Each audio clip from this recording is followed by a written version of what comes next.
Expect the best used car deals guaranteed. Visit arnoldclark.com.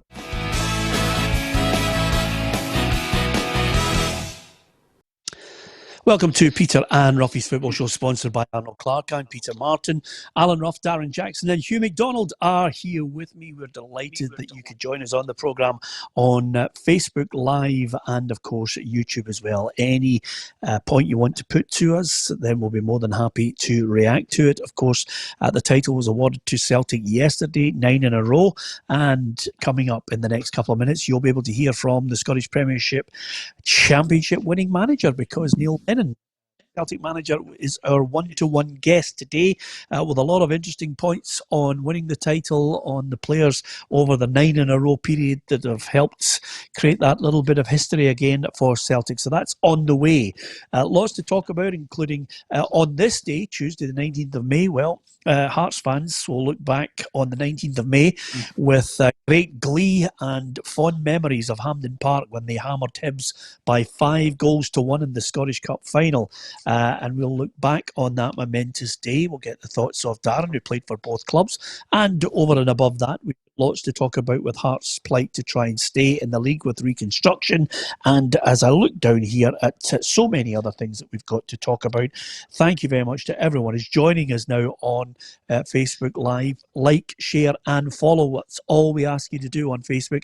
And if you're on YouTube, don't forget to subscribe to our channel, and we'll bring you the best guests we possibly can on the Football Show Monday to Friday. So with that in mind, just before we go to Neil Lennon, a little bit of breaking news here on this one. Roughie, the SFA has ruled that the granting of Rangers' European licence in 2011-2012, the matter is now closed. They've decided, after seeking legal advice as well on the board's decision, that this should not be referred to the Court of Arbitration for Sport. So, as it stands, that case is now closed. That long, drawn-out affair to try and rule that Rangers had received a European licence when they shouldn't have has been dealt with by the SFA. Yeah, it seems a long time. I'm sure the lawyer that was dealing it will be a very wealthy guy, for it to run that long. But I'm sure Rangers will be happy to get that one out the road and move on, particularly with them playing so well in the Europa, and having a good European experience. I don't think it's something you want hanging over your neck. So I'm sure they'll be happy to get that one on and just move on. It was a long drawn out affair. Hugh McDonald, are you surprised by the outcome? Not surprised at all. I think that this would be the preferred outcome for many of what they call the SFA stakeholders. I don't think there was any great drive amongst clubs to get this as a kind of cause célèbre in any way. I don't think it'll be quite over yet, Peter, because I think there's still a movement of concerned fans, the Resolution 12 people, who will not let this lie. Where they can take it, I'm not sure. I mean, the only way I could think of continuing it would be probably a crowd-funded legal challenge that went to civil courts rather than to the sporting court. But in terms of the SFA, yes, that will be. There is no further appeal or anything. That's it. That's it. Finished there. Yeah, you can give us your thoughts on that, as well as the end of the league and your team's position in it, because we like to cover as many teams as possible, and of course the battle for reconstruction as well. And I'm led to believe, Dan, although we missed out on a right good night out in the PFA Player of the Year awards, the Scottish football writers have decided they're going to hand out awards as well, which I'm sure players, and you'll be able to speak about this, players like a wee bit of a pat in the back, even though it didn't get to the full 38 games. It doesn't. We all do like a pat in the back, Peter, and I think it's probably rightly so that the league's ended now. They've decided what's happening, so give them up to the 38 games or how many we've played. Give the awards out. Who's been the best? And it's always, someone's always been good at the start of the season, then faded away, then someone's come good. So but I think it's right to award players with a trophy, because it's been another season and it should be, yes. Yeah, have you got a player in mind that sticks out for you that can't be contested? Yeah, I think Edouard's got to get it, Peter. I think he's been brilliant all season. Morelos had a fantastic start to the season. I think 29 goals he scored, and he was flying, playing extremely well. But Edouard just during this, like even the first half, he was very good, but he just took off in the second half, and I think that was because he was playing with Griffiths, and like Edouard playing up front himself, he can do it no problem. But see, having a partner there that he doesn't like going in behind, Griffiths will go in behind, he can come off the game and link the game and get on the ball what he wants to do. And I think he was just an absolute standout. Any argument with that, Hugh? None at all. I think Edouard is an outstanding talent in Scottish football. I have a wee word, though, for Callum McGregor, who every year seems to be the second best player in Scottish football. There's always somebody that has a stellar season. But in terms of real consistency over the last 3 seasons, I would say McGregor would win it in points, over the last 3 seasons. But Edouard's just an absolute class act. And the interesting thing in him, Peter, of course, is what happens this summer with him. Does COVID and the aftermath of that, does it play into Celtic hands for keeping him for a year, or will those bids that have been much heralded from French and 2 English clubs come to fruition? Well, hang fire, Hugh. You're about to find out in the next couple of minutes, to be perfectly honest with you. And the other thing I was going to say, Roughie, Martin, who's a mate of mine, has just sent me a text. Sometimes the texts come up on the show, and he says it's absolutely magnificent that you've got Andrea Bocelli on the show, because I think we might be able to finish off with a song, Yeah.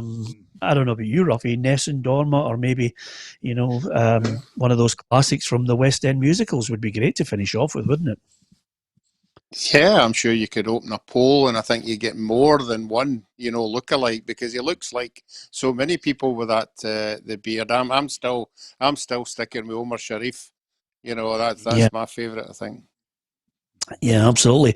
I'm probably going to look for Tom Hanks' Castaway, because he'll just be sitting in that empty white room there, Hugh, talking to a basketball. It's as simple as that, knowing him as I do. But it's a look. He's definitely not shaving. I don't know if you've seen, lads, but I bought the clippers, and I saw it, yeah.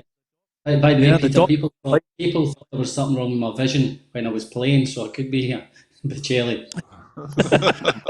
Yeah, absolutely. We might get a song out of you by the end of the day with a bit of luck. But as ever, thank you to so many people who are following us now on the Football Show on Facebook, and of course right across there on YouTube as well. All you have to do is like, share and follow us, and it's remiss of me not to actually give as many people as possible a mention with regards to joining us on the show. Arthur Hastings, Tam Wilson as well joining us, Davy Smith, lots of people joining us on Facebook, Don Clark, Dave Ormond, James Collins, Andy Deans, Robert Galvin. Thank you very much. There's thousands upon thousands on our Facebook, and of course let's not forget also on YouTube Live as well, people joining us Monday to Friday to hear the pundits and of course our special guests. And this one is rather appropriate to what's happened over the last 24 hours. Just in the last hour,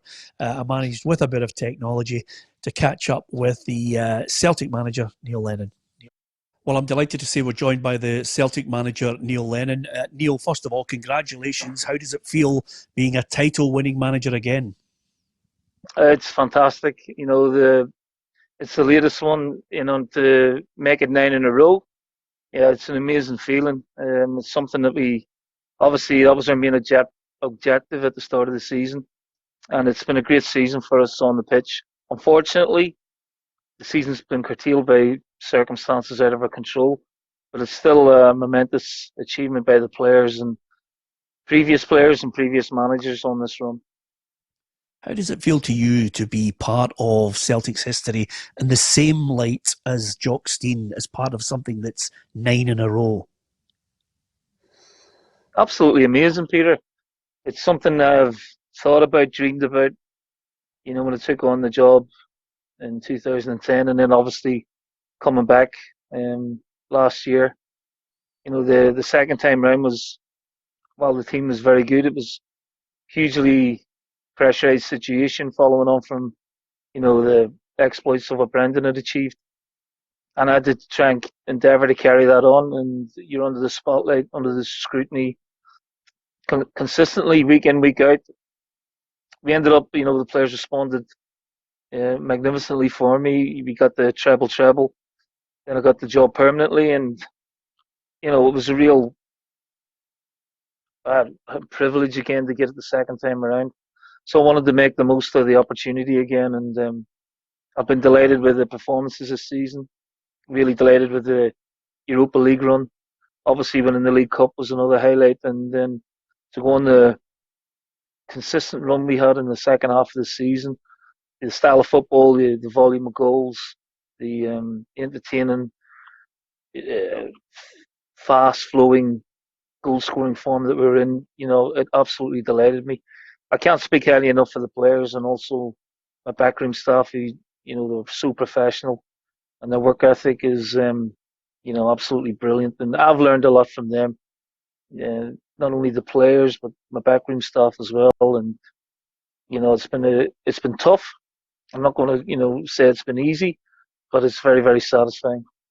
Tell me, Neil, about you personally, because first time around you're taking on a huge job at Celtic and people are wondering if you're going to be able to hack it. Second time around, did you feel more pressure because of the doubters and who you were following?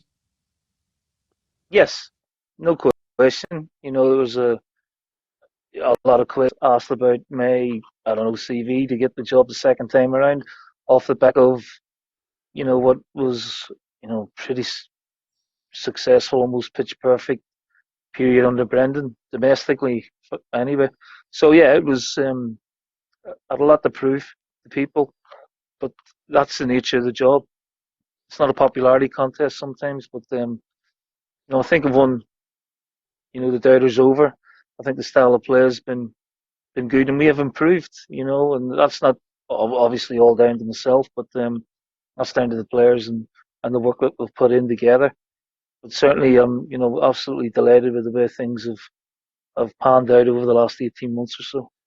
You're a winning manager, Neil. What about your captain? He has an unbelievable collection of medals and his contribution as well. I think sometimes he gets taken for granted.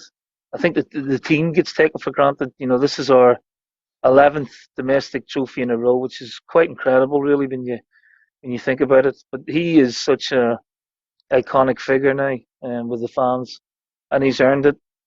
To be a captain of a club of this magnitude and, under the spotlight, under the scrutiny, you get criticised, you get praised. To handle all that and then at 34 still play as well as consistently as ever, is tremendous testament to his qualities as a person.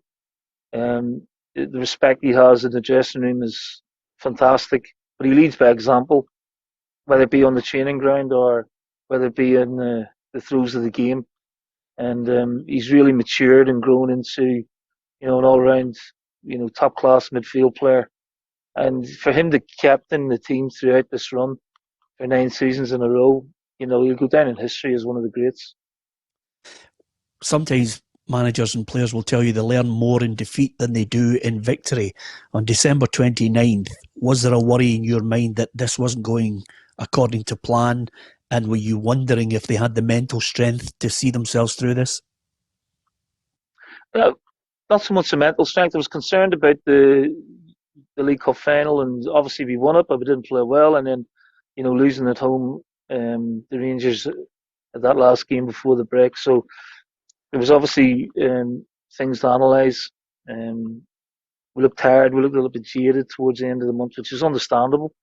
But the game at Celtic Park, it could have gone either way. But I think the Rangers edged it on the day. But anyway, we looked at the way Rangers' style of play and how we could, combat that the next time we came up against them. So, we changed the system, and again the players took that on board. They went with it, and we came out of the blocks in the second half of the season in blistering form. and we maintained that all the way through. It's a shame that the season was finished, as it was, because we were looking for 100 goals. We were on course for 100 points, and we were looking forward to the run-in where we felt we had a real edge, and to open up such a big gap, and the goal difference was massive, which was ironic really, because people back in October, November were asking me, do you think the league could go all the way to goal difference? But we soon put those theories to bed with the brilliant football that we played in the second half of the season. This is Mental Health Awareness Week, and so many people look towards moments when they need motivated, they need a cuddle, they need a helping hand. Who motivates the motivator? Who motivates you when you're not 100%, when you're feeling as if all the pressures of the world are on your shoulders? That's a good question. I do have people I look up to and admire. Some of my former managers are only a phone call away, but and they understand the times what you go through more than anybody else, really. I've got a good core of friends, who you can lean on as well. But it's got to come from within. You've got to want it. You've got to accept that there's going to be, bad days as well as triumphant days, and that's what makes the triumphant days all the sweeter, because you have sort of ridden the wave, and you've gone through disappointments. But not every career is perfect, and that's what you learn as you get older as a manager. When you first come into the game, as a manager, you think you can change the world, and you want to, make a difference, and that's great, But you have to understand that not everything's going to go the way you want it to go, and I've learned that over the years, and I can ride the defeats a lot better than maybe I did previously, and sort of keep that level balance. And in terms of Mental Health Week, I've had my own battles with it.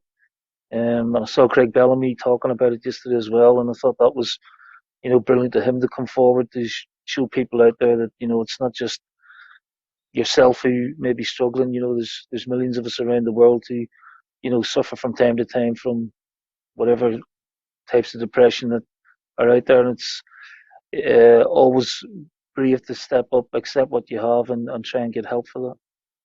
I suppose your message is, if anybody suffers from that, it's good to talk, lift the phone, reach out to someone. Talking's the best thing you can do, Peter. And it sort of lifts the burden a little bit, and makes you, when you go through a period of depression or anxiety, your mind plays tricks with you, and sometimes it's good to talk to people. People maybe not see what you see or the way your mind's thinking, but maybe they can give you a better view of things, and let you know. And it's always going to be all right in the end, because things are never as bad as what you think they will be when you go through a period like that. You will come out the other side of it a stronger and better person for that. Wise words indeed. A couple of points before you go, Neil. 10 in a row. I know all focus for you is on 10 in a row. Do you expect a real challenge from Rangers in this season of all seasons? I expect a challenge from everyone. I expect us to get better, which we did last season. There was a big improvement, and the consistency and the goals scored and consistency of performance. And with this, now we're going into the opportunity of winning 10 in a row. I expect everyone will want to have a piece of us, and that's a great motivating challenge for the players. As a manager, do you have sympathy for Hearts and their plight? Would you like to see league reconstruction, even at the last minute here? In an ideal world, Peter, yeah. I don't think it's I have a huge amount of sympathy for all the clubs that have been relegated to these conclusions, and if there is an opportunity of reconstruction, which I think might be inevitable if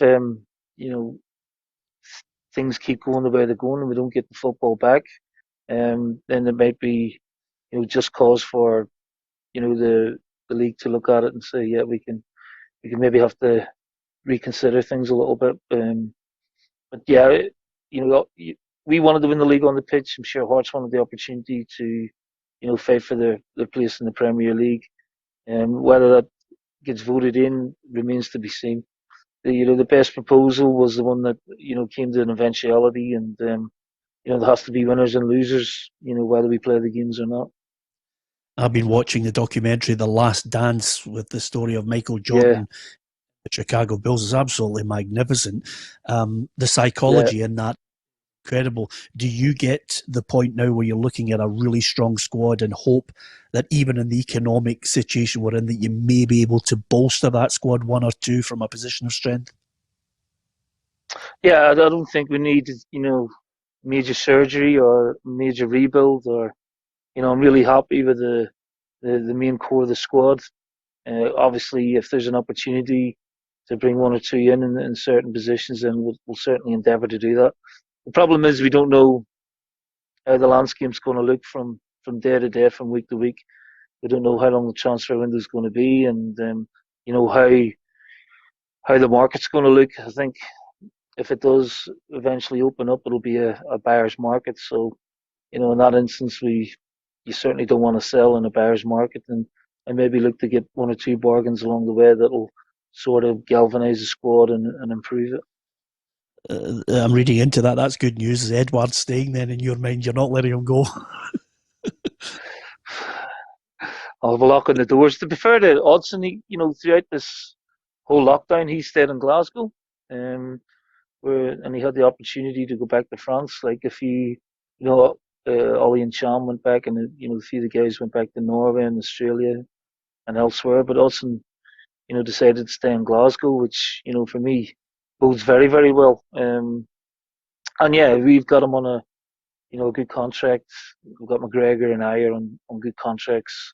Any assets of our main players are tied up, so we won't be really trying to engage any clubs or encouraging any bids for our top players. And again, Peter, with 10 in a row, as the incentive for next season, I think that's motivation enough for the majority of the players to want to stay. Yeah. Just out of curiosity, was there any game that you enjoyed as a manager? Is there one that sticks in your mind? You thought, I actually enjoyed that. Yeah, I mean, there was loads this season. Ibrox, winning there. The 4-0 away win at Aberdeen. 6-0 home game against Ross County. The away win at St Johnstone, shortly after the break, and we had another really good away win at Kilmarnock.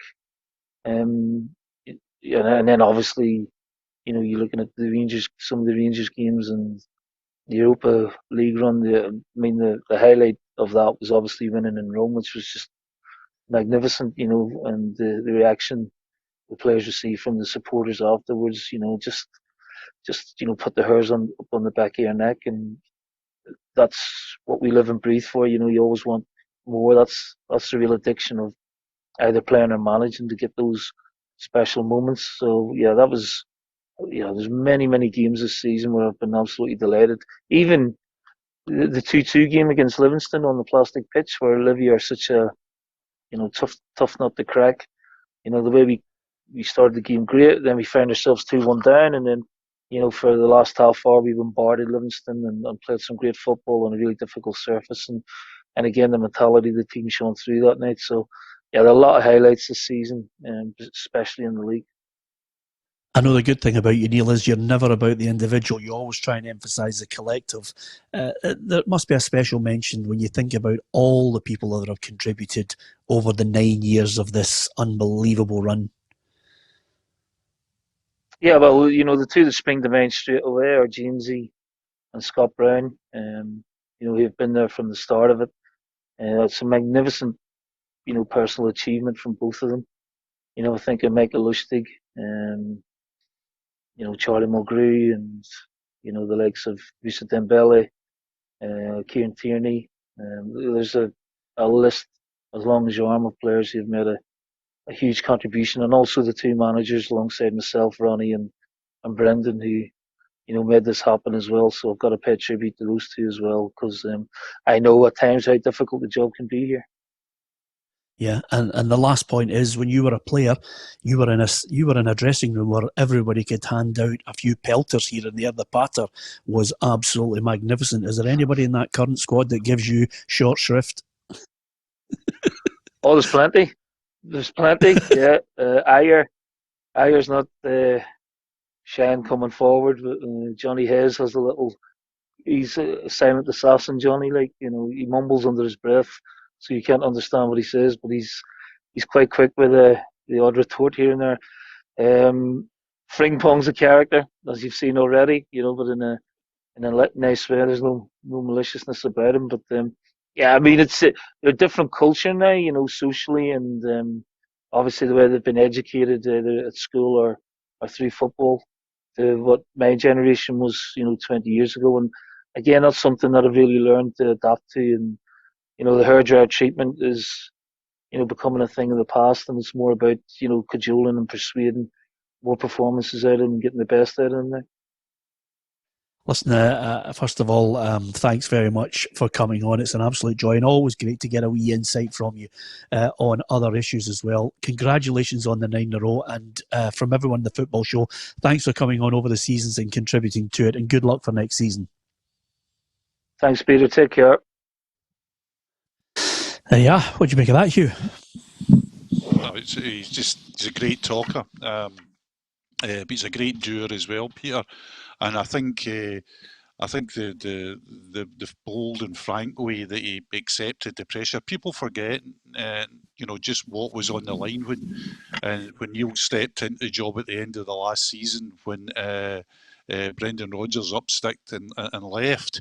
It wasn't a shoo-in that the treble was on, so he had to get over the line, basically hampered by the fact that he couldn't really change anything, because he didn't want to upset anything. It's very fragile, a team dynamic, as you know. So he had to sort of nurse Celtic over the line for the treble last year, and they did so. He did that brilliantly.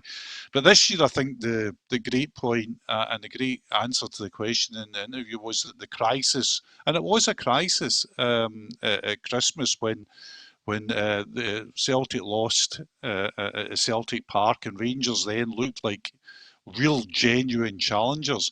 The way that not only did he galvanise his team in Dubai, but actually changed things, Peter. He changed the lineup. He went 3-5-2. And I know it's a kind of crude way of putting it, but that's what he went. He brought Lee Griffiths back in the side to help Dembele, and really from then on in, they cruised the season. The only sort of disappointing result I would see in the second half of the season was Copenhagen at Celtic Park. Yeah, I mean that's the thing. I looked at him as a manager, and when you consider that he's quite open and frank, Darren, about of all weeks this mental health awareness, all the pressure that a Celtic manager is under, you just wonder at times, especially in December, when he starts to question whether he's got enough to get him through this. But they responded, as Hugh mentioned there, big time. Peter, I really enjoyed that interview from Lenny. He's definitely matured. Now, I was truthful at the start. I think Lenny was in the right place at the right time when Brendan left. But his first time, and I can't speak about anybody on the touchline, Lenny's passion, desire took over. He's got the Celtic job. He's been a Celtic supporter. And at times it was too much. And it was probably too much for him taking in the games. This time I think he's matured an awful lot. One thing I would probably disagree with him there is that he said, and he might not have wanted to be, but he said that it was touch and go, the game on the 29th. It wasn't touch and go. Rangers were better than Celtic, without doubt. And I think the Celtic players, I've said this before in the show, Peter, there's a lot of Celtic players in that dressing room have never had that knot in your stomach when you've lost to Rangers, and they are under pressure because they're only 2 points. They're 2 points ahead, and Rangers have got a game in hand, and you've got that knot in your stomach, and you can't do anything because it's the mid-season. And as I said, they've never had that, and it's a horrible, horrible feeling. And I think they've gone away. Lenny's been mature about it. They've looked at it. They've looked at the formation. What can we change?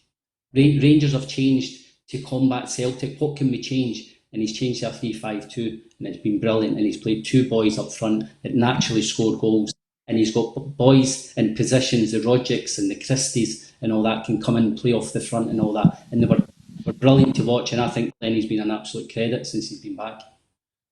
Yeah, and on that point, Roughie, when you win a title, automatically everybody thinks, well, especially now because of the financial climate that we're going to be operating in, there's not going to be a lot of money around for people to splash the cash. Celtic have already outlined today that they've been prudent. They have taken a hit, but they've got money there, and the manager might want to add from a position of strength, which I think is the big dilemma, the big question over all the clubs in the Premiership. How much money are you going to have? Are you going to be able to buy quality? Are you going to be able to hold on to quality? And I think Neil Lennon's message there was, if you think you're going to get Edouard on the cheap, it's not going to happen. No, I think it was a good point he made. It's going to be a buyer's market. There's no doubt if Celtic were to go into that market, they have the money to play with, whatever that fee is that they're talking about. I think Barry touched on it yesterday, that we know Rangers don't have the same kind of dosh, but Douglas Park is somebody who would have to dig deep. And when he said dig deep, I think he meant really deep, because I think the Rangers manager will know the quality he needs to bring in. I think Neil touched on he only wanted maybe one or two. I would think Steven Gerrard would say maybe 4 or 5, but at what price? Because he'll know how serious this 10 in a row is as well. I'm sure they've grasped by now what it'll mean to the supporters of both clubs. And I think we're in for a really, really great season whenever it starts, because there's so much at stake at the end of it. Yeah, and that is the key here, because with every day that passes, Hugh, if you're talking about pressure of a Celtic manager to win, I think this season of all seasons is where Steven Gerrard will feel as if his head is in a pressure pot because of the obsession with 10 and the need and desire of Rangers fans to say, go out and get. If Roughie says 4 or 5, do you agree that that's the type of number that he needs at Rangers? I mean, yeah, I think he needs a real overhaul at Rangers if they're going to challenge Celtic. Quite frankly, I mean, I think one of the points that's is perhaps been forgotten over the furore about calling leagues, the furore about dossiers and governance, etc., was the way Rangers absolutely collapsed in the second half of the season. I think in many ways, Steven Gerrard, the ending of the season might just have proved to take Steven Gerrard off the hook. They were certainly going, well, not certainly, they were most likely to be going out of the Europa League 3-1 down for the first leg against Bayer Leverkusen. In my view, the league only promised further turmoil. They'd just been beaten, remember, 1-0 at home to Hamilton. They'd been knocked out of the cup by the worst team in the division, in the Hearts. So it wasn't as if this season was threatening to end on a great high for Steven Gerrard. So I think in many ways that has been missed a bit in the understandable wranglings. So, but that'll come back, Peter, because as soon as the season starts, the next big question for the Rangers fans will say, right, where are we and what we're going to do this season? And I think particularly if Celtic keep Edouard, I think the job for Rangers to get anywhere near Celtic is major reconstruction. Yeah, I'm just picking up on that point, Darren. I have witnessed many a man with a great pedigree coming in at Celtic and Rangers, and you think to yourself, he's going to be a good manager. This could work out. But if they don't get the right money, if they are not on a level playing field, suddenly they fall by the wayside. And quite simply, Hugh's picking up on a point there that many people are looking at. Would he have been under pressure? We were talking about the need for him to win silverware this season for him to be judged. I mean, I know you can always get a few people from down south who will say Steven Gerrard's going to be a top manager, but he's got to win something. Barry Ferguson mentioned it the other day there. He's got to win silverware this season coming up. Oh, I think Peter 100%. He's got to win silverware next season. I think Steven will know that himself. He demands himself. There is no doubt Rangers were better this year. I saw Neil's interview yesterday on Sky, and he's won 5 as a player, championships as a player, and 5 as a manager, and he said this has been the best one. I think it's been the best one, Peter, because he's had a real challenge from Rangers this year, up until Christmas. Now I think McGregor, Arfield and Barisic are the only 3 that have handled the pressure since Christmas time. And that's what it's all about. I think the pressure was put all on Rangers that they became the favourites after the 29th. And players haven't handled it. And I was watching yesterday and Barry said he needs players in that can handle that pressure. You don't know until you're in the inside, and he knows that better than anyone. He handled it better than most. But you don't know until you're inside how big the club is, the demands, and especially next year for stopping 10 in a row. So you can go and get a 5, 6, 7, 8 million, 9, 10 million pound player, but can they handle the demands of playing for Rangers? I saw something on PLZ, Peter. It was Wayne Rooney. When we won a game at Everton, it was a night out. When we won a game at Man United, it was expected. It's the same at Celtic and Rangers. You're expected to win games, and if you're not, you're going to get a hard time. Yeah, and that point there you're talking about, Rangers of old would be able to go out and buy, 6, 7, 8 million pound players, Roughie. But this time around, and this is where the key element of this, I think it's been the failing really, and basically because they haven't had the money to do it, is while they've thrown a heck of a lot of money at it, I think the money that they have spent, some of the players haven't been good enough. And the players that Steven Gerrard has tried to get the most out of haven't delivered. And I always think, Roughie, if you don't have a squad, I always look at the bench in key games. And I looked at Rangers' bench and I thought, how many players on the bench would put the fear of God on you if you saw them warming up to come on? And there weren't that many. And the other key aspect of this, if Steven Gerrard really, in a silent moment, in a corner, if you were sitting chatting to him, he would love to have been a manager that said, if I'm getting any shenanigans from Alfredo Morelos, fine, I'm going to put somebody else in. He didn't have those options because the quality wasn't there in my mind. No, I think you're right, Peter, but I think Darren has hit it on the head. It's all about experience and having to deal with it, and I think if we cast our mind back to when Rangers were having the successful time, they were bringing players to the club, okay, spending money as well, but they were bringing players to the club that had won league championships. They were bringing the De Boers, they were bringing the Laudrups, they were bringing the Gascoignes. These guys have all done what Darren's talking about. They've all been in the situation where you have to perform to win this or win a cup or win the league or whatever. There's no doubt about it. The players that Rangers have bought are much, much better than they have over the last 2 or 3 years. But I don't think there's many of them have touched the highs that Darren's talking about. They're all very, very good players. But I mean, I might be wrong here. I don't think there'll be many of them, the Ryan Kents and that, who have won anything, of any high level. They've not played in World Cups. They've not played in European finals or semi-finals.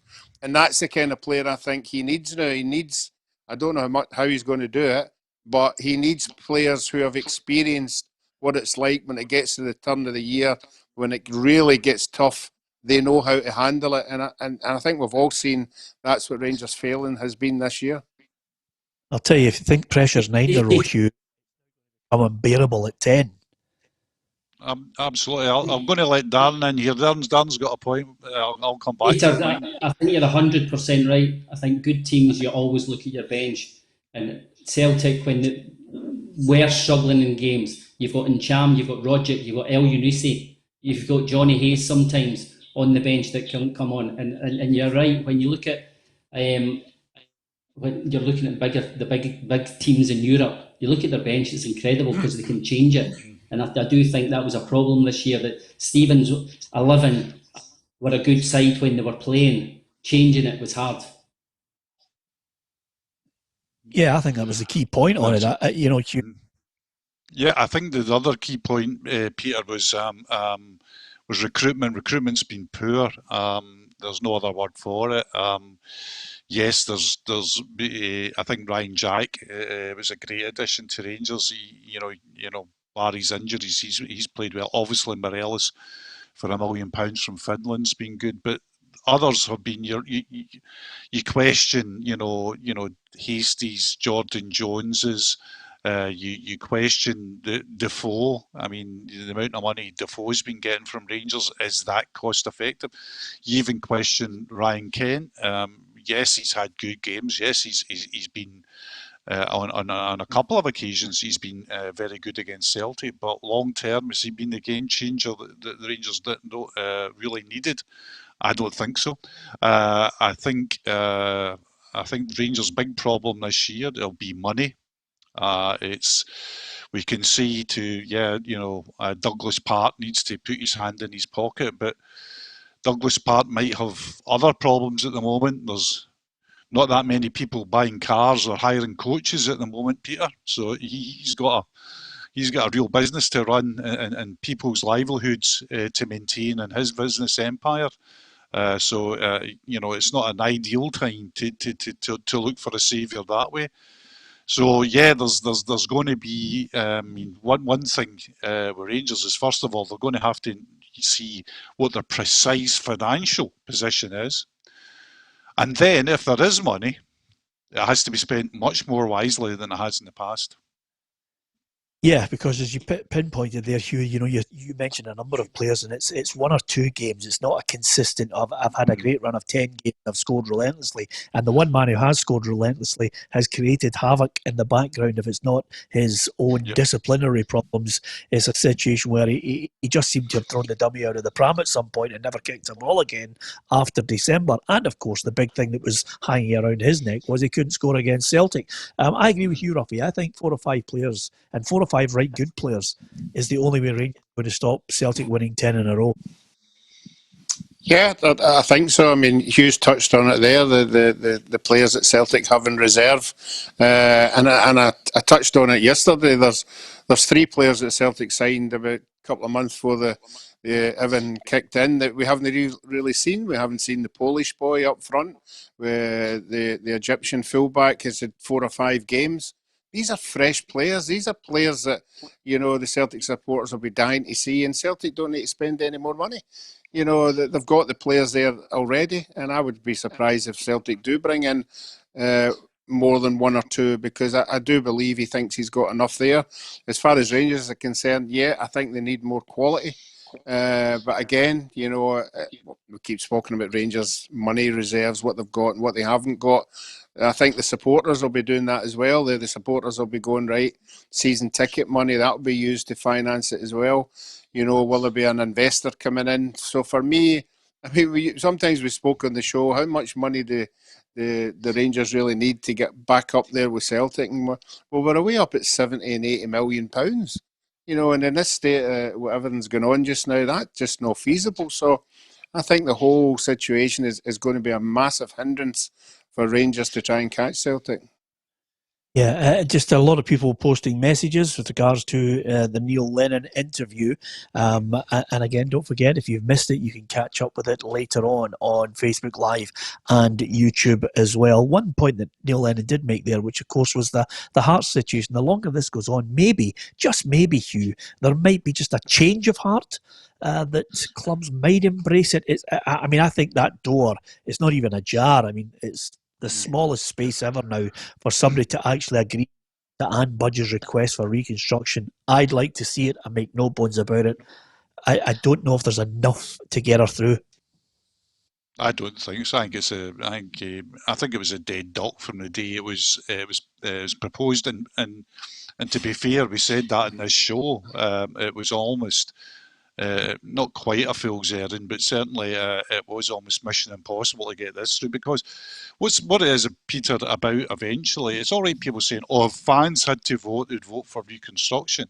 If players had to vote, they'd vote for reconstruction. And I can tell you, if pundits had to vote and journalists had to vote, they'd vote for reconstruction. But these are not the people who are voting. The people that are voting are going to be the clubs.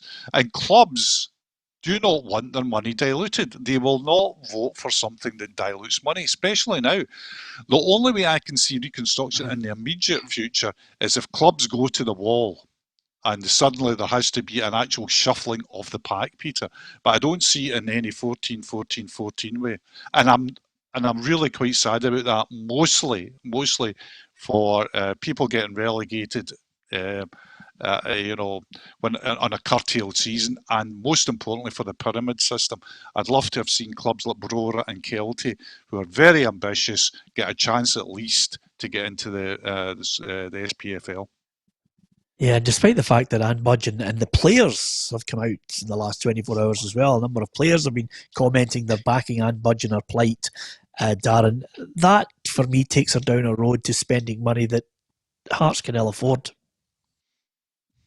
I know, Peter, but I think she'll do everything. There's one thing that she's done when she's come into the club. She's screws the punt, but she's thrown her heart and soul into this. And I think she's there every day. She just wants the best from Hearts. She's backed two managers. Some will say rightly or wrongly, but she's backed two managers. And I don't think she will give up this without a fight, because I think she feels it's wrong, it's what's happened.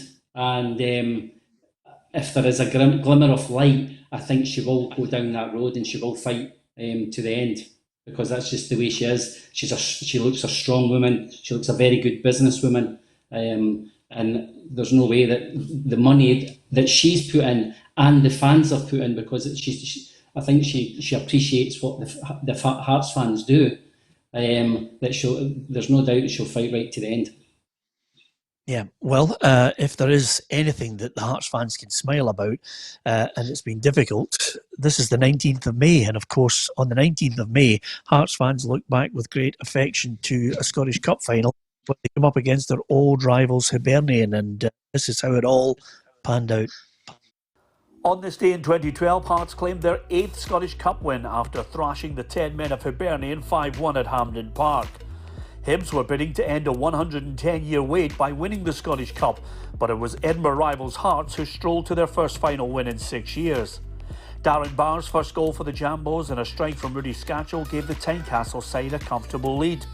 Hibs skipper James McPake gave his side a lifeline just before half-time, but 1 minute into the second half, Danny Granger restored Hearts' 2-goal advantage from the spot. Hibs defender Pooh Kajabi was sent off after being shown a second yellow card for a foul on Suso Santana in the box. Hearts defender Ryan McGowan headed in a fourth just minutes later.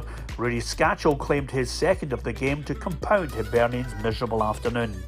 Hibs boss Pat Fenlon was sent off before the final whistle blew after reacting to taunts from Hearts supporters.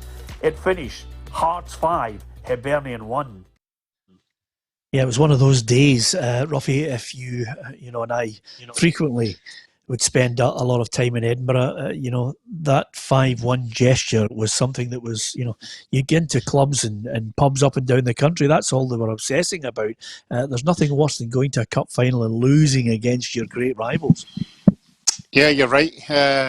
Fortunately, if you're in the Hibs team at that time, it's something you have to live with. And if you're a local lad, maybe like Kano or wee Mickey Weir or something, it would have been a horrible situation to go through. But I thought Hibs were going through a bad signing policy way back then. I think they had maybe 4 or 5 players who were on loan and going back to other clubs after that final. I don't think the passion was there. I think it was missed.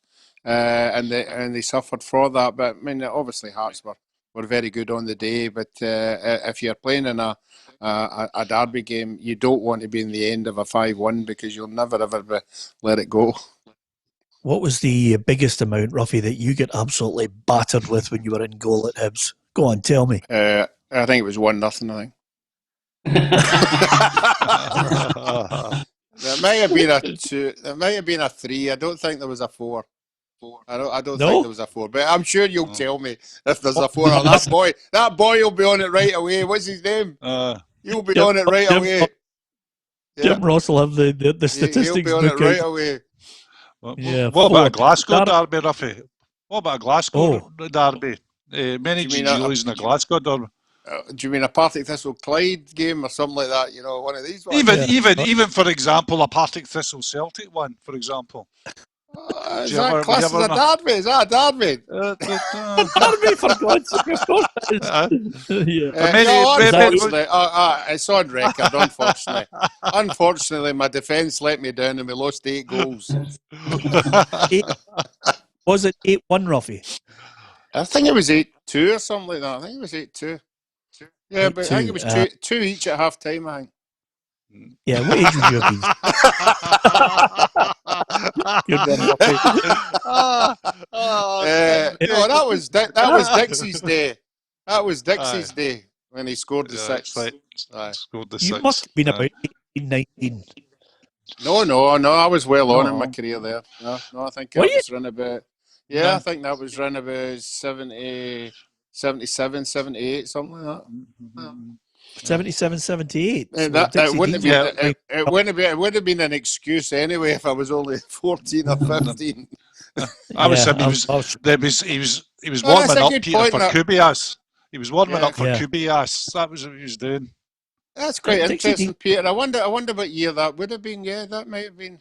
But I was just going to say to you, it would have, if anything, Roughie, it would have been 72, 73, I'm sure. 73, yeah. Well, I was 20 odds then. Yeah. No, I was 19 in the League Cup final in 71. All right. So I'd have been in my 20s. Yeah. I do remember that I think Kenny Dalglish scored the what was it? It was a landmark goal at Parkhead that Kenny scored. It was the something goal ever to be scored in the league. So I remember that day. That was only 2-1. It was a significant goal. Oh, it was against Partick Thistle. Yeah. It was a significant. You sure it was Kenny? It was a landmark goal. Yeah, he scored it. It was about the 10,000th goal or 5,000th goal or something like that. Scored in Scottish. It was the 5,000th goal scored against Roughie in Scottish football. You beat me to that, you. Well, the only reason I'm mentioning that, Hugh, for the benefit of yourself, is I think he might be blethering, to be perfectly honest with you. No, not with the Kenny Dalglish one. Yeah, no, I remember it. Okay, yeah. I'll beg to differ and say it was Hugh's favourite player, and it was the 6,000th goal. Bobby Murdoch. So we need to get a history. I don't know about that. Yeah. And another landmark. When I might get it wrong, the goal that the Rensenbrink scored in the World Cup in Holland was the 1,000th goal in the World Cup. Yeah, because I got a plaque after that game. I don't know if you remember, Roughie, but there was a day on the show, Roughie, and I think it was actually a Saturday, and I kid you not, Hugh, this is the God's honest truth.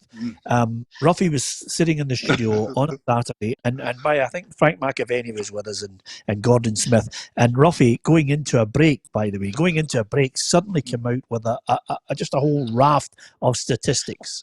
Right? As you know, Roughie is statistics.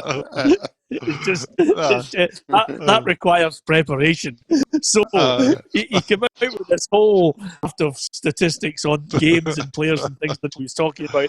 And I looked at him, and Macca, at the best of times, a brilliant lad, good mate of mine, Macca looked at him and said, when have you ever quoted statistics? So he'd given a whole raft of Hugh. We went to the break, and I thought, you know what?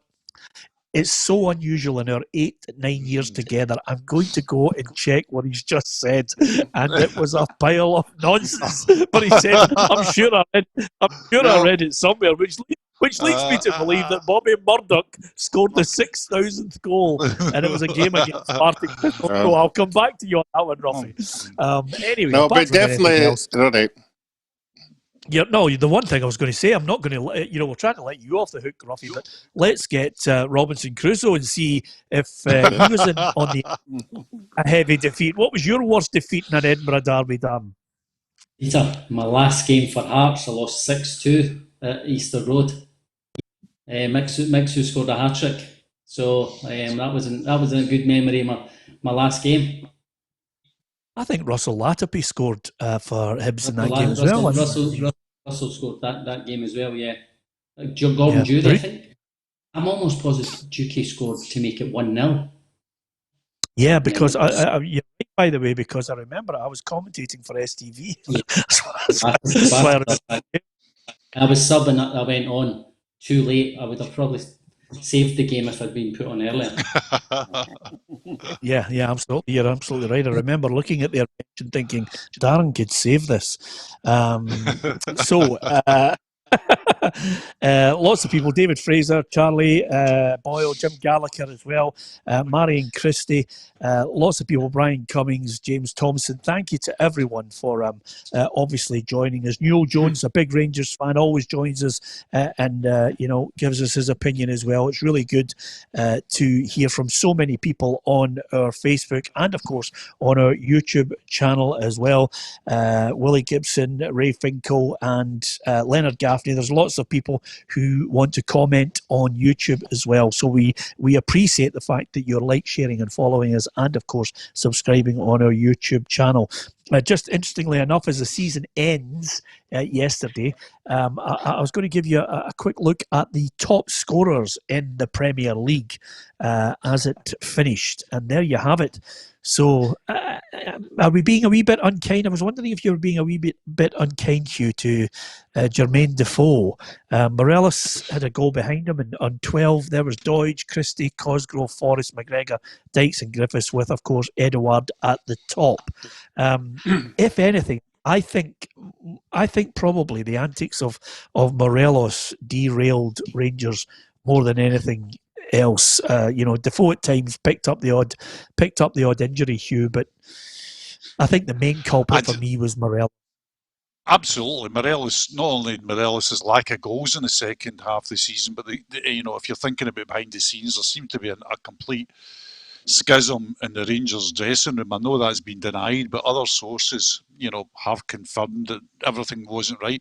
The reason I've been tough on on Defoe is I think if you're putting that amount of salary in, his wage, and you're putting that amount of salary in, there's got to be a real, an outstanding contribution on the part. There's got to be an Edouard-like contribution. There's got to be a contribution where he's coming on or starting, and he's just winning the games that you have to win. He's scoring in cup finals. He's scoring against Celtic. He's going to Aberdeen and getting a couple. He's coming on against Hearts in a tricky game and turning the tide in. I know it's a tough benchmark, but I think if you're paying a guy, the kind of money that Mr. Defoe's on, I think you have to expect stellar stuff. That's my view. Yeah, fair play to the boy Doidge, Roughie. We absolutely slaughtered him in the first month that he joined Hibs because he couldn't have a barn door from 2 yards, but he's certainly got a rich vein of form. Yeah, it all started up at Aberdeen for him. That he had 4 or 5 chances, and he continually hit the goalkeeper or took the wrong decision. But after that, he started, scoring goals, and I think the main reason for that was the boy Boyle come back. He then now had a winger who, at pace, was been able to deliver balls into the box, and he did what all good strikers are doing. 6 to 10 yards. He was on the end of most of the stuff. Some of the stuff was off his shin or whatever. But as Darren tell you take these ones any time of the day. And he got, like all good strikers, he got a bit of confidence. He was doing things he wasn't doing before, and he was on a high. And I think he finished the season particularly well. Just a couple of points quickly on this, Darren. A lot of fans here, Motherwell fans, actually mentioning the great job that Stephen Robinson has done this season, because third in the league when you consider his budget. I know you've been a huge fan of Stevens. We've had him on the. It's been incredible. Motherwell are in European football, and again, this is a guy who's built 2 teams at Motherwell. He's had a physical team, lost some of those players, and then built a team that played some nice football. Yeah, people probably want me to bring out my trumpet for Stephen, Peter, but he's been incredible. As you said, he was a 3-5-2, physical, very physical team, as physical as you can be now. And he's changed it to a 4-3-3 with legs and pace in the team. I mean, a couple of years ago, Peter, when he got to the 2 cup finals, he wasn't even quoted in the Manager of the Year, which I thought was amazing. Now, he said it is a bigger achievement because it's a league. You can go through, you get good draws in cups, but my Motherwell has still got to get to a cup final. But I think this year, I mean, they were flying and then they went off the rails a little bit. And you think, well, teams like maybe Motherwell of the boys, you're not expecting the consistency you do at the old Firm, but he got it back, and I've watched him on the training pitch. He's fantastic. His enthusiasm, his desire, and his knowledge to get through his players the way they want to play. And I think I thought he should have been quoted. I thought he should have got an interview for the Hearts and Hibs job. But I can't speak highly enough about what the achievement of Stephen this year. Yeah. Peter, we spoke at the beginning of the show there about talking about the sports writers player of the year and young player of the year. Interesting one, the manager of the year. That'll be a very good debate when we get round to it, and which way the sports writers go down the road for that one. Because I think the player ones are a given, but the manager one is open for debate. How is it open? With Lenny and the Motherwell manager. I think there'll be a lot of votes. Yeah, I think there'll be a lot of votes, as usually happens. There'll be votes 2 and 4. Everybody will have a case. They'll have the budget case. What the disposal is. Not me. I'm saying I know who I would give it to, but I'm saying there'll be a lot of people. There'll be a lot of people. This will be. I was at the last one. I was the last one when Mix the Battleinen got it. And it was a bit strange. It was really so I'll be really interested to see what happens in this one. But Hugh'll know because he'll have a vote. Roughie, this is the Scottish Football Writers. You were talking about the PFA Scotland Player of the Year when Lenny, was looking and thinking he was going to get it, and they gave it to Mixu. But the Scottish Football Writers, a group of people with integrity at heart, Hugh, I suggest to you right now, they will not shun away from offering the Manager of the Year to Neil Lennon. 9 in a row? Are you kidding me? I'm on a WhatsApp group, Peter, and I've been getting mess. I've been coerced and bullied about this as we speak. I'm now in the just if we go off the show, I'm going to come out with a statement. But yeah, I think there's 2 ways of looking at managers. Here's the 2 ways of looking. One is success, and success comes with expectation. And there's managers that can be put in Scotland into that bracket this year who have done exceptionally well. Neil Lennon, for me, the winner of Manager of the Year. Robbie Nielsen for Dundee United, given a huge budget, but with that came expectation, strolled his league. And Paul Hartley in League 2, again with a good budget. But the expectation from an owner and supporters, that's the budget, but you've got to get us up. So that's tough. That's one side of the managers. The other one of the managers who managed above expectations, Stephen Robinson, for me, right at the top of that list. But you could go down to people that are slightly forgotten. I would think Jim Goodwin at St Mirren, who finished 9th, where St Mirren would just be talking about, see if you don't finish 11th or 12th, we're getting the bunting out. Brian Rice, who again, with his personal problems, has kept Hamilton Academical up yet again. John McGlynn as well at Fife, who's outperformed the budget. So there's the two categories, but for me, if you win 9 in a row, you win the only domestic trophies that are available, and you beat Lazio home and away, I would think that's not a bad season. Yeah, just out of curiosity, Hugh, if you are organising these awards and all the people you've mentioned, it might be an idea to book me for it, because everybody seems to be getting an award there. The only guy you haven't, even Gerrard, everybody else got an award. Well, I just think there's a simplicity that people say about having their minds about, you can't give an award to Brendan Rodgers because when he was there, because he's got the biggest budget, or you say, well, you can't give an award to for example, Stephen Robinson because he's won nothing. I think there's arguments that can be made, about, as I say, about expectation and meeting it, which is tough. And about managing above your budget, which is tough as well. You never mentioned Barry. Yeah. Oh, Barry Barry falls into, seriously, Dan. Barry falls into the the sort of Robbie Nielsen and Paul Hartley bracket, where the expectation, as we know, that was placed on him at the beginning of the season is get into these playoffs for us, get up there, win this league. We're giving you the equipment. but you've got to do it. And as you know, just because you get the equipment doesn't mean, and that's a tough league with Bonnyrigg in it. Bonnyrig's manager was given the equipment as well. So Barry, yep, there's no doubt about it. Barry had a sensational season. Yeah, hold on. So that's another there. Barry, now we're doing the Lowland Leagues now. Anybody in the juniors? You want to hand Auchinleck, Tommy Tucker Sloan, Tommy Tucker Sloan at Auchinleck, who's the Jockstein of junior football. Jockstein of junior football, Tommy Tucker. Tommy Tucker Sloan.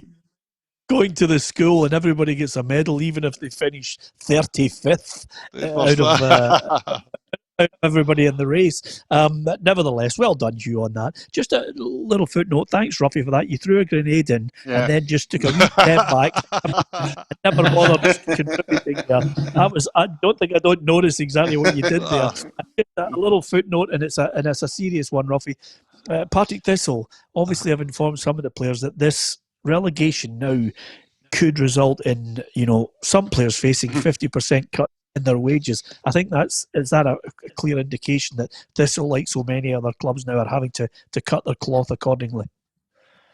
No, as you know, from time to time you see stories in the paper that you would treat with a pinch of salt. This is one of them. There has been nothing decided by any players at all. The club will be sitting back and taking stock. So I would treat that story with a pinch of salt. That's all I'm going to say. Well, I would only offer one bit of defence for the story itself, Roughie, and this is how journalism works. It would be surely, a matter of course that a team that goes down a division will look at their wage budget and think, okay, we're going down a division, we're going to look at reassessing the wage. Is that fair? Yeah, but there's a difference for printing that and actually having told the players that. Yeah. There's a difference of writing what might happen than whether you have told the players they're getting a 50%. Peter, it might be in that's a difference. It might be in the players' contract. If you get relegated, you take a pay. There's a percentage that you take a pay cut. Yeah, I think Hugh and I are on a different page from you two on this one. Am I right, Hugh? Am I looking at this and thinking, there's no way Paulo Di Canio is being traded for Reggie Blinker. There's just no way. I don't know why you're writing this guff. It's guff.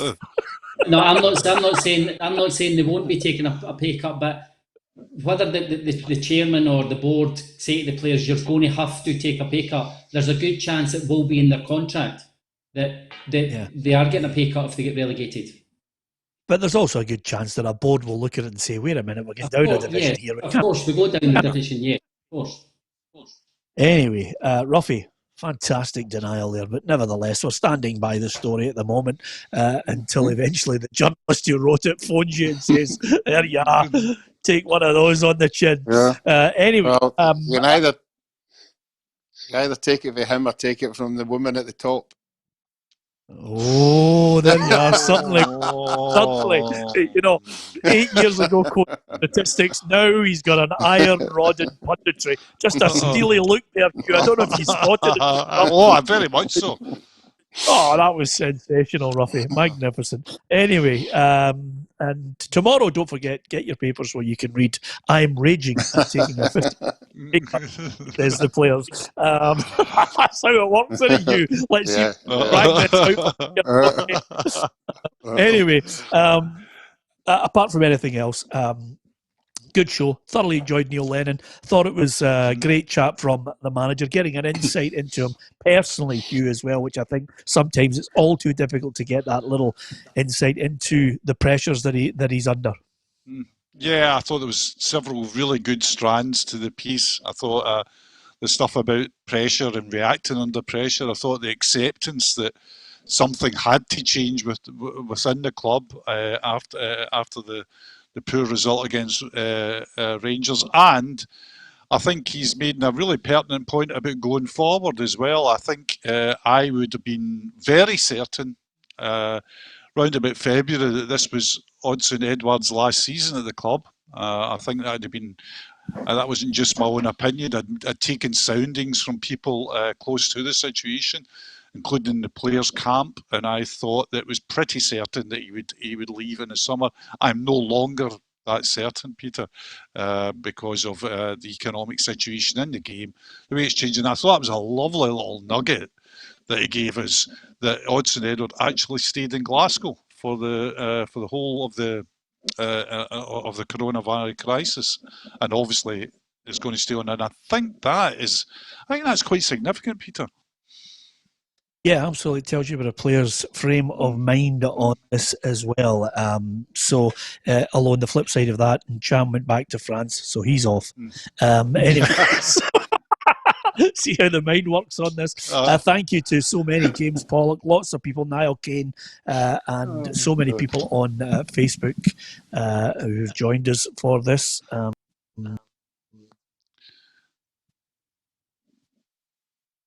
Whenever the programme freezes, Roughie takes control, Hugh, as he would undoubtedly do. I mean, I was looking and waiting for Roughie taking over the show. I don't know if you remember that. All I wanted to say to Roughie was, my ball, because he's hurtling out of the box now. His face is now covering my screen, and it's not a pretty sight at my age. No, absolutely. Quite threatening. As you know, as per the terms of his contract, he goes off if he goes past a certain time. Oh, he's back! Back. In fact, we thought you'd reached the limit of your 50% pay cut. That was you off and off. I see, Peter, I've seen faces of real fear only twice in my life. Once when a plane dramatically lost thousands of feet. Going when I was flying into New York once, and I turned around and saw everybody, including the air hostesses' faces, just go white. And the second, the most traumatic, frightening experience of my life was when one day you were late coming from a press conference and you were driving from Glasgow, and it suddenly became clear that Roughie might have to open the show and compare it. And I looked round at him, and I've never seen a man trapped in fear, Peter. Yes, I've taken a picture of that. You should have taken a picture. It was absolutely. Yeah, the other dangerous fear was when I kicked off the whole media, the switch for everybody. It was at Easter Road or Parkhead. Both. The look on Roddy. They got it. Oh. Roddy for size. Roddy for size. Look, I'll never forget it. Yeah, it was one of these ones when you look down and you see your foot's hit the switch, and you try and bend down and kid on. Nobody notice it. You put it back on. The look on Roddy Forsyth's face will stay with me forever. That look as if he's got something on his shoe. He was raging. Not to mention my face on it all. Anyway, what a show. What more can you ask for? You get the Celtic manager. They've just won the league title. You've got Hugh McDonald, obviously revealing there that he's been bullied and coerced into trying to vote. A statement coming soon from him. And of course, Roughie there suggesting that there's been a scurrilous story with absolutely nothing in it. It's all lies and damned lies from one of the board members of Partick Thistle. And we leave you tonight with As If We Never Said Goodbye, that great West End hit from Andrea Bocelli. Darren Jackson tribute is going to lead us out with his little opera song. I hope you enjoy it. From everybody here on the Football Show, thank you for watching. Join us tomorrow if you can. Good night.